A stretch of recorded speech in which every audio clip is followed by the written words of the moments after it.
Bonsoir à tous et bienvenue à cette deuxième soirée des rencontres du cinéma de montagne. Au programme, nous vous expliquerons ce qu'est le Fodassim, puis nous irons à la rencontre de sportifs et de réalisateurs qui nous parleront de ciel, de cime, d'highline et de parapente. Mais tout de suite, cap à l'est, direction la Sibérie pour le film BAM.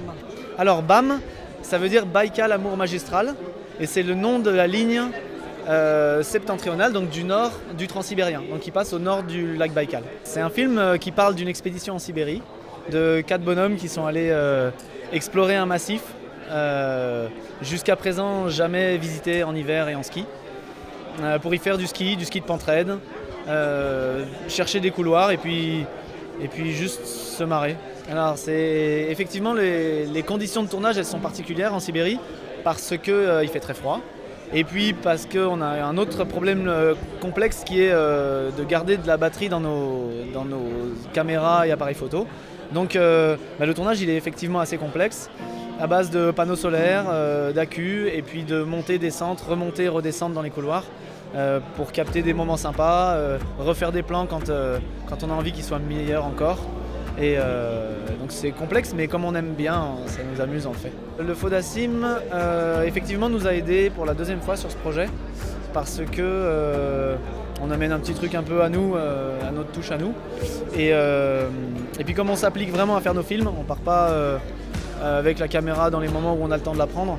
Et peut-être que c'est ça qui plaît aussi. Le Fodassim, c'est un fonds d'aide au cinéma de montagne. Nous l'avons créé tout simplement parce que de nombreux projets de films de montagne, qui étaient des projets ambitieux, des projets sympas, ne trouvaient pas de financement pour arriver à leur terme. Et nous, notre rôle, ça a été d'apporter un coup de pouce aux réalisateurs et aux producteurs pour que les films de montagne puissent exister.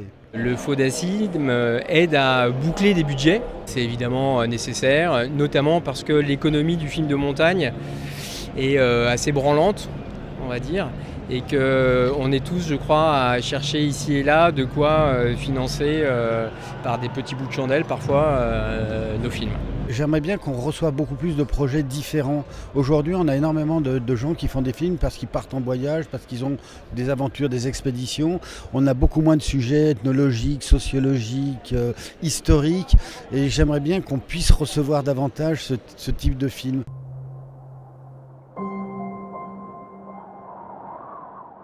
Ce film parle des dernières évolutions du parapente en haute montagne et d'une pratique d'alpinisme et de parapente mêlée, en fait associée.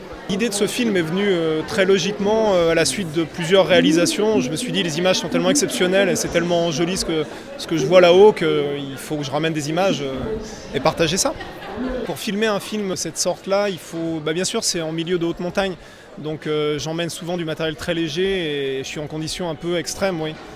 Donc c'est très spécial pour faire des images. En tant que responsable de la sécurité, je dis attention. Allez les mules, allez mes mulets, allez les mulets. Alors Bob, je quitte le navire, et c'est une trilogie de 3 cascades entre 2 parapentes avec toute la bande de copains où on fait des pendules, des tyroliennes et on a tendu une highline entre 2 parapentes. Alors une highline, c'est le dérivé de la slackline entre 2 arbres dans le jardin. Après ils ont fait ça en montagne, puis en haute montagne. Et highline c'est une ligne haute. Et donc voilà, c'est un fil sur quoi on marche en altitude.